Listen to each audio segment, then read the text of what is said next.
Reflexão do dia: tristeza. Por Giovanni Cecconi.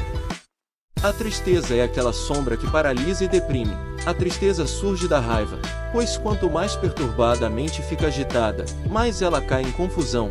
Quando a mente perde a doçura da tranquilidade, ela se alimenta da tristeza que surge da perturbação. A tristeza é um abatimento da alma, que se segue a pensamentos irados. É essa sombra que nos toma, que nos paralisa e deprime, extinguindo, aos poucos, a vontade de viver em nós. É reconhecida pela incapacidade de chorar, pois só graças ao dom das lágrimas podemos vivenciar a tristeza como um estado pelos nossos erros. A tristeza insinua-se no coração do homem, corrói lentamente toda a sua vida e, se não for combatida, acaba por habitar em nós, como um inquilino, cada vez mais difícil de afugentar.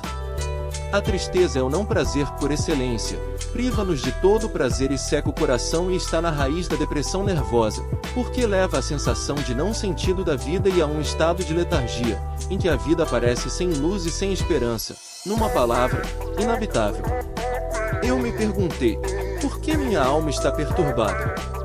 Porque, às vezes, a tristeza permanece como uma sombra dentro de nós, como um zumbido que nunca para de nos atormentar.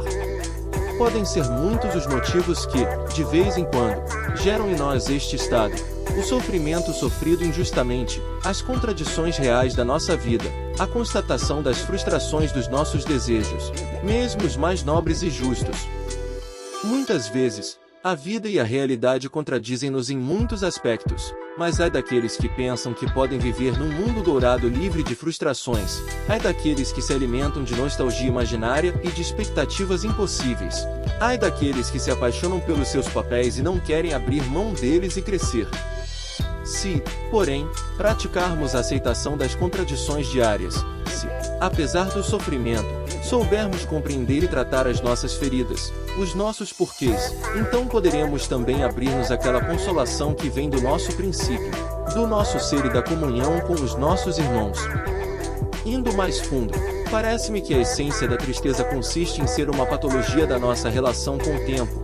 Por um lado, o passado é idealizado como um tempo indiscutivelmente melhor que o atual e evocado com acentos sinceros de nostalgia, não sem uma certa obtusidade.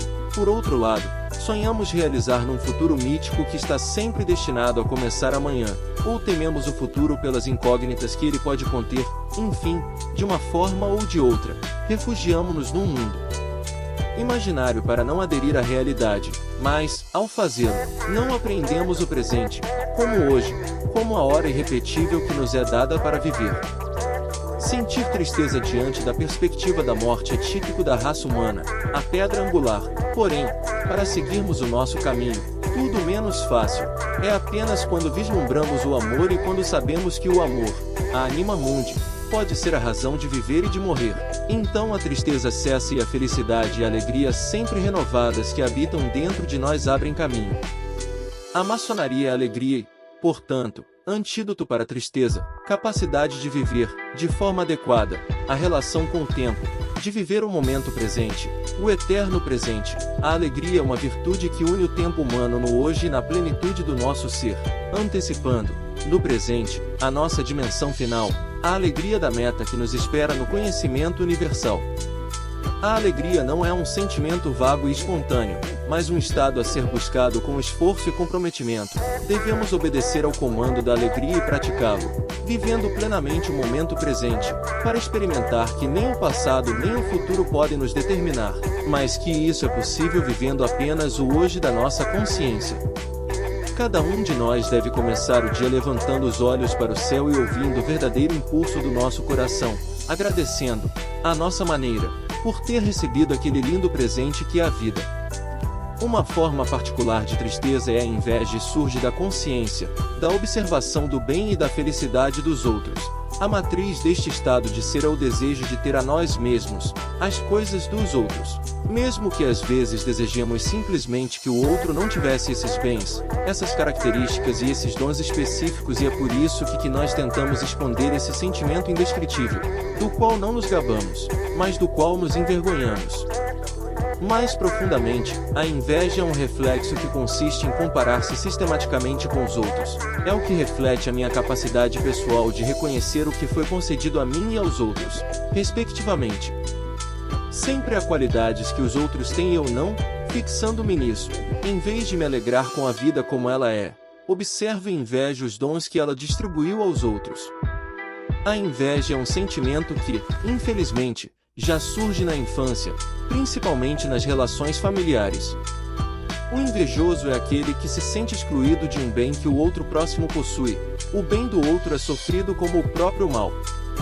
Os afetados por esta patologia olham com maus olhos para a felicidade, a bondade e a virtude dos outros, a ponto de desfigurar a sua imagem e realidade, a ponto de concentrar todos os seus desejos naquilo que os outros possuem. A inveja às vezes assume uma conotação específica, que costumamos definir como ciúme, vem do viver próximo, da comparação contínua, da verificação do que os outros são e fazem e, consequentemente, da aprovação e do reconhecimento que recebem. Mas é precisamente aqui que devemos praticar alegrar-se com aqueles que se alegram, chorar com aqueles que choram, para partilhar as alegrias e as tristezas dos nossos irmãos e dos nossos pares, porque as alegrias são dádivas para todos e para o bem comum. Porém, a inveja e o ciúme são os males mais presentes na vida comum e provocam discussões, disputas, desentendimentos, murmúrios. Existe um antídoto para a inveja e o ciúme? Sim, gratidão. Isto é, saber agradecer, saber se surpreender com o bem, não importa quem o faça, saber ver com bom olhar tudo que floresce ao nosso redor. Só quem sabe reconhecer e agradecer o bem feito pelos outros é capaz de fazer o bem, de purificar o seu trabalho e de cantar o seu agradecimento ao Gadu por tudo que funciona na história e na vida de um homem. O sentimento de inveja só deixa de existir em todos nós quando somos capazes de dizer que o bem que pude fazer, fiz aos outros que estão comigo.